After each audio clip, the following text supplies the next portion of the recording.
दोस्तों मुझो नालो अली टालपुरा है कहानी ॿुधाईंदो आहियां।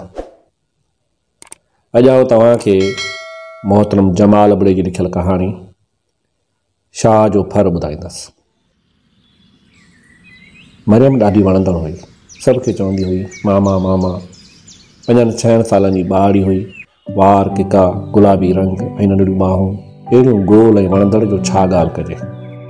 पेर उघाड़ा, मथो उघाड़ो, सनड़ी पोती ॻिची में विझो पई, डोड़ंदी खिलंदी ऐं खिड़कंदी हुई जहिड़ो फोनूं कंहिंखां न ॾिॼंदी हुई। डोड़ंदी डोड़ंदी कंहिंखे पुठीअ में मुकणी वेंदी, वठी टहकड़ा ॾींदी। सॼे पाड़े लाइ विंदर हुई, सभु खेसि चढ़ाईंदा हुआ। चवंदा हुयसि ममड़ी। हूअ रिवाज चिॿो करे अखियूं थरॾाए चेल ते हथ रखी चवंदी हुई ममड़ा। दुकान ॼण ॻोठ जी ओताक हो, जेको कम खां वांदो थियो सो अची दुकान ते वेंदो हो। को संदल ते, को खट ते, को ॿेर जे हेठां पट ते। कंहिंखे चिॿी लोही कुर्सी हथ ईंदी हुई त को सिर हेठां करे वेही रहंदो हो। पोड़ा हुके ते नंढड़ा ॿीड़नि ते पिया खंघंदा ऐं खांगारा उछलींदा।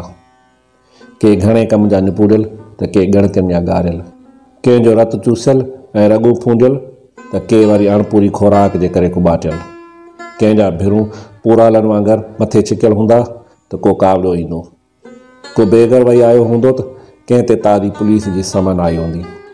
के बिना ॻाल्हि जे पिया खिलंदा ऐं टोकूं कंदा ऐं के हीसियल कुए वांगुरु अखियूं पिया मचकाईंदा त के नफ़रत मां कंध पासीरो कयो पुठीरा वेठा हूंदा। ॼण त जेकी थिए पियो तंहिंसां वास्तो ई कोन अथनि। ममड़ी सभिनी लाइ बिना पैसे नाटक हुई।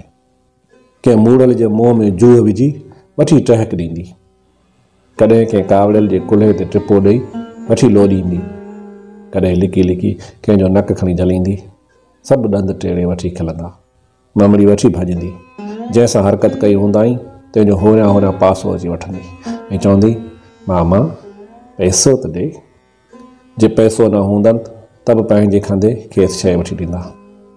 संदनि वॾनि दिलनि तां ॼण त को ॻोरो ॿार ममड़ी पंहिंजे नंढड़े हथनि सां रेड़े खणी परे कंदी हुई। ममड़ी हार असल न मञींदी हुई। जेको पैसो न ॾींदसि त चवंदी मामा जूअं कढाए। पोइ त पंहिंजे नंढड़नि नुंहंनि सां वार बि पटे कढंदसि। को दड़को ॾींदसि वीचारा कढंदी, ख़ाली हथनि सां उलरूं कंदी ऐं पछाड़ी रोई बि वेंदी। जंहिं वक़्तु चप ॿाहिरि कढी हथ अख ते रखी सुॾका भरींदी हुई त ॻोठाणनि जी रुखी ठोठ ज़िंदगी जी समूरी मोहबत गॾु थी उछलू ॾींदी हुई। ममड़ी खे बेअख्तियार झले हवा में झपे खणी हेठि रखंदसि। ममड़ी शर्माइजी मुश्किंदी ऐं परचाईंदड़ खे होरियां थप हणी कढंदी। इहो संदसि फतह जो इज़हार हो। पीउ लाइ त बेबाह खज़ानो हुई। माठ कयो वेठो मुश्किंदो ऐं ख़ुशि थींदो हो। ॿियनि जे चवण ते पीउ खे बि चढ़ाईंदी हुई। खेसि धक हणंदी, नक पटींदी ऐं वीचारा कढंदी हुई। जे पिणस कावड़ जी शोखी मां नियारींदसि त डोड़ी वञी कंध में खेसि चुमड़ंदी हुई। संदसि हार मञण जी इहा ख़ासि निशानी हुई। पीउ खे बि चवंदी हुई मामा। पीरल शाह को शहर जो चङो मुड़ुसु कोन हो, पर सभु खे साईं पीरल शाह चवंदा हुआ। सैयद जो सॾाईंदो हो। ॻोठ जे परे मुड़ुस खे त को लेखींदो ई कोन हो। हू ग़रीब पंहिंजे मथो खणण में पूरो हो। पीरल शाह खे ॼण त सरकारी दो जहां वटां सर्टिफिकेट मिलियल हो त तूं अफ़ज़ल ऐं आला आहीं। बोखरू मुला बि संदसि हथ चुमंदे ॾाढ़ी पिया ॾकाईंदा हुआ। आम रवाजी माण्हू त संदसि मोचड़े सटिया हुआ। सभिनी जो कमु हो खेसि पेरे पवणु। संदसि छिडी ऐं बेडोरी ॾाढ़ी खाड़ी तरह वधियल हूंदी हुई। सदाईं सुरमूं पाए तेल हणी निकिरंदो हुयो। कंध मथे झले पोल ॿाहिरि कढी ॿाहनि जी लोड सां पाण खे धिकींदो हलंदो हो।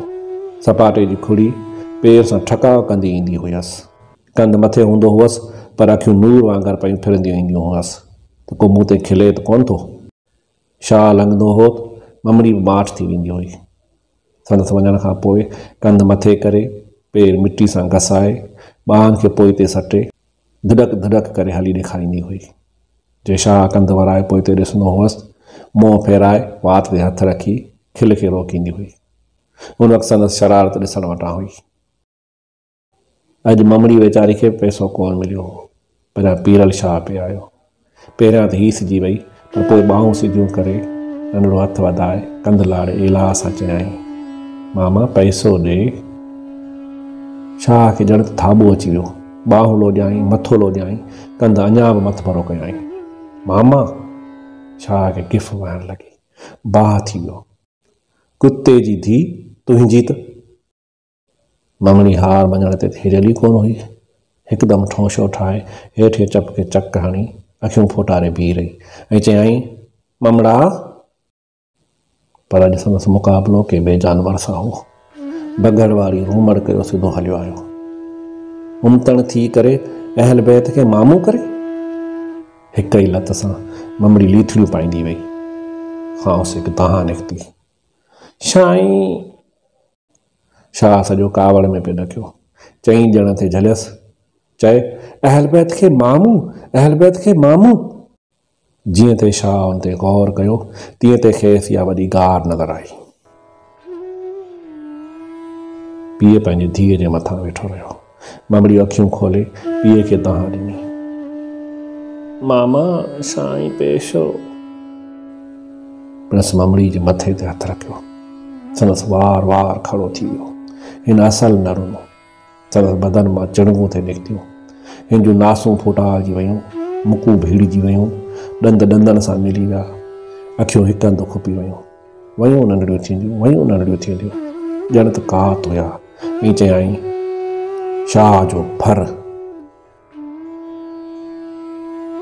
बस दोस्तों, इहा हुई अॼु जी कहाणी, जेका उमेद तव्हांखे पसंदि आई हूंदी। दोस्तों, तव्हांखे हीअ कहाणी जो सिलसिलो कीअं लॻी रहियो आहे, उन बाबति कमेंट सेक्शन में वञी पंहिंजी राय ज़रूरु लिखंदा।